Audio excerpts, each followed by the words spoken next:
Pertama, kompromi itu kalau kita lihat ya, kalau kita memang adalah manifestasi daripada satu ide itu tentunya kita tidak mau kompromikan.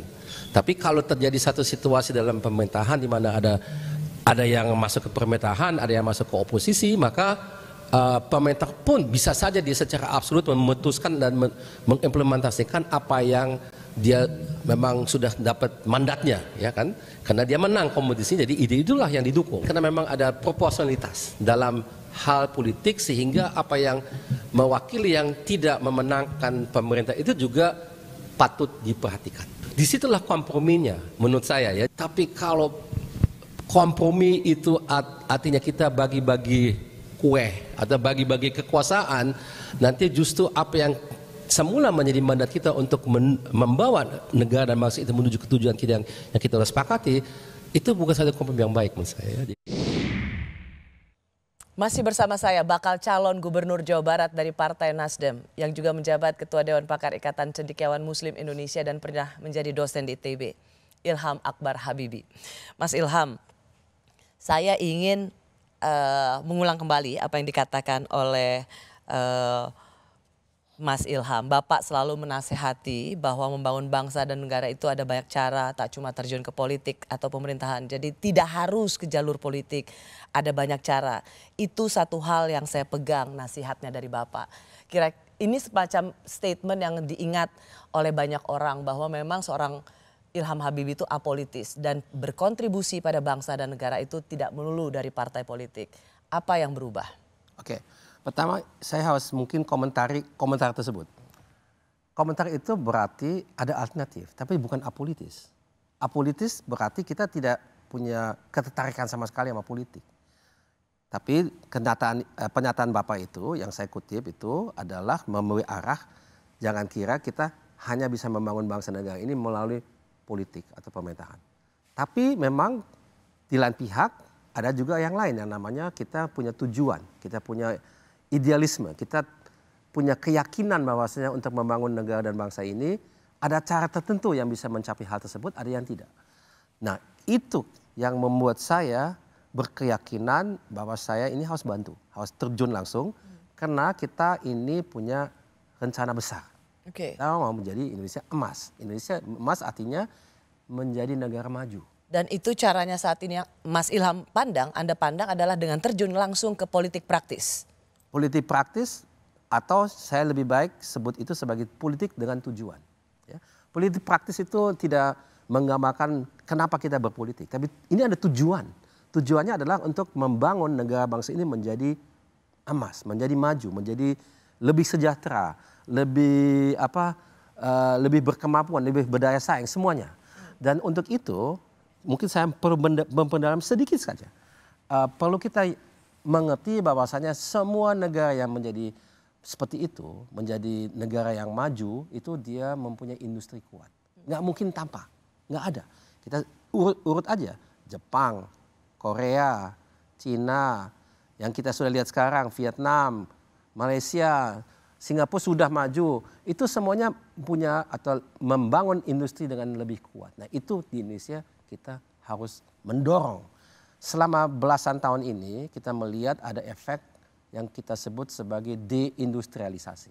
Karena industri kita tumbuh tapi tidak seperti diperlukannya.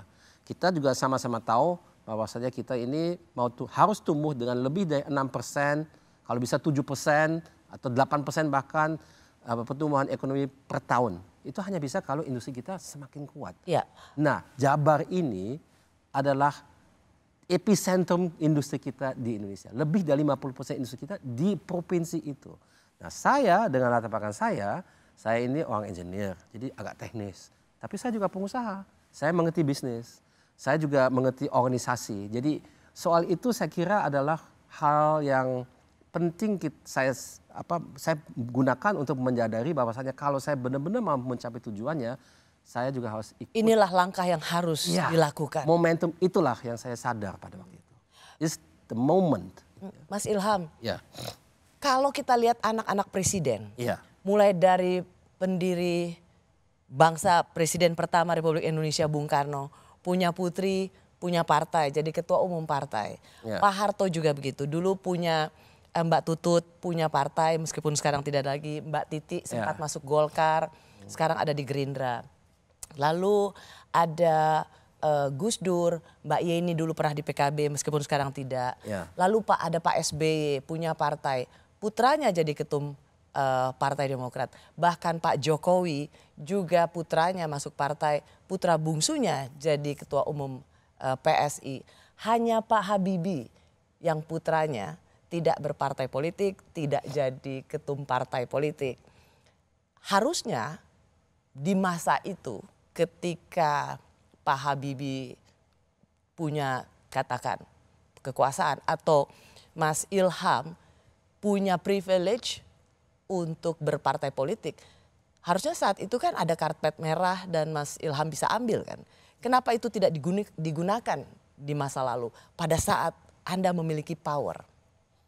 Nah, saya kira ada beberapa hal yang saya perlu terangkan di sini. Pertama, Bapak setelah Bapak tidak menjabat lagi, memang tidak mendorong kita untuk berpolitik, gitu ya.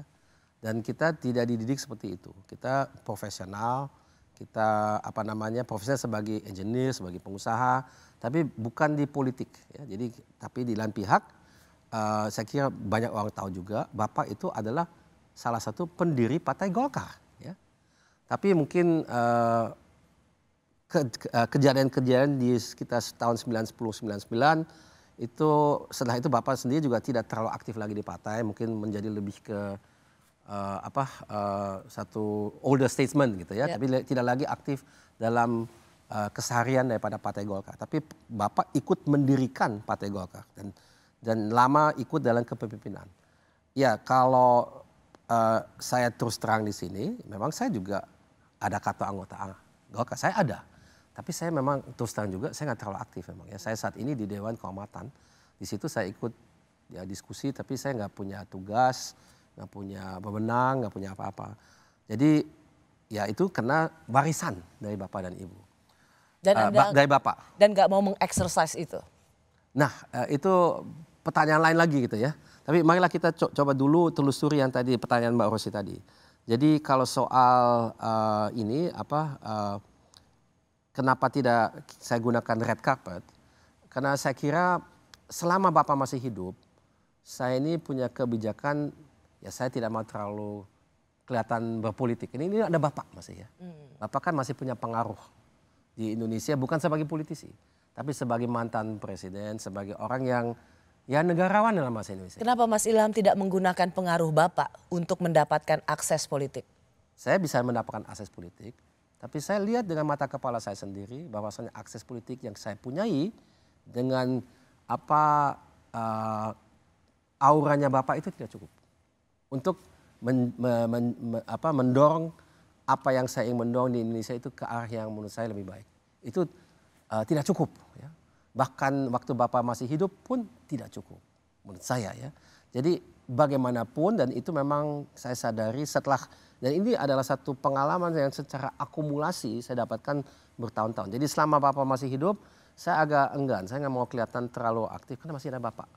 Bapak sekarang sudah wafat 5 tahun. Jadi saya sekarang mulai menempuh sendiri.